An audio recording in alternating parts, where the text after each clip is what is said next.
So after we look at the color of a wine, we would then look at the nose. So how do we think it smells?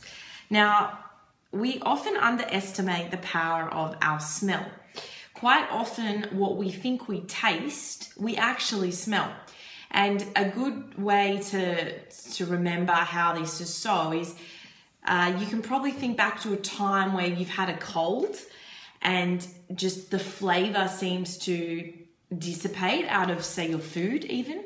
And quite often people that drink wine will say, oh, I can't taste anything because I've got a blocked nose. Actually, a lot of what we taste is coming through our receptors in our nasal glands. So that's just one thing to remember. Another thing I want to say is that in the world of wine, particularly in the fancy jobs of the sommeliers in restaurants who have a brilliant repertoire of characteristics of describing a wine, do not fret that you cannot describe a wine in the way they do. Because I struggle with this, to be fair, and I think I could quite accurately come up with maybe 3 descriptors for a wine, but quite often you'll hear people ramble on about 8 descriptors.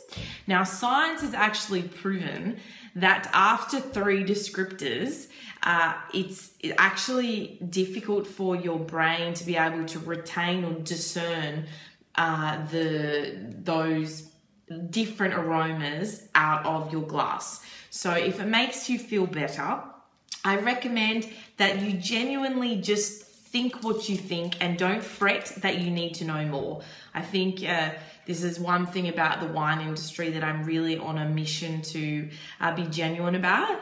I think we all know ourselves the best. We don't question how our food tastes. I mean, we might question flavors that we get in the food, but we don't underestimate our own sense of flavor in terms of food. Why do we do it in wine? Why do we feel inadequate in any way because we can't pick up certain aromas?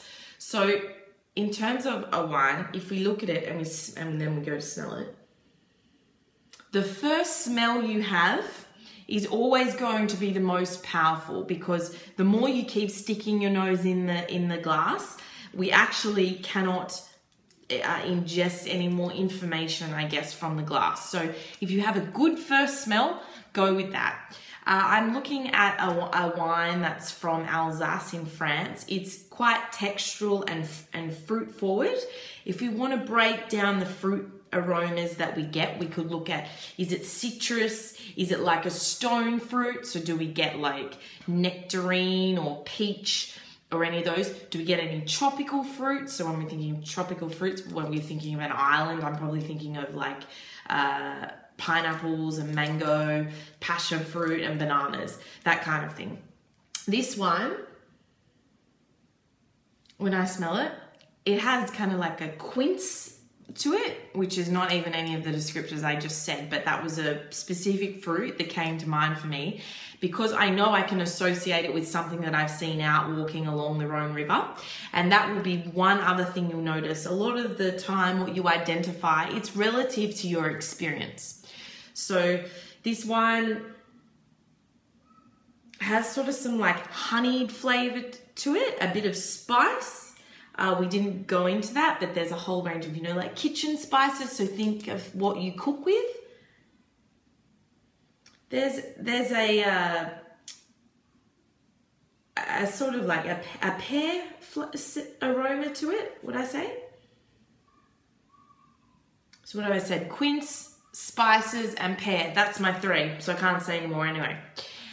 So that's enough for today, just to explain how we smell a wine. That is a very broad topic, and I think a lifelong commitment to your sense of smell. It will take you a long time to slowly expand that repertoire, but be patient with it. And all I say is breathe. Don't aim for eight scents or aromas out of the glass. Let's stick with 3.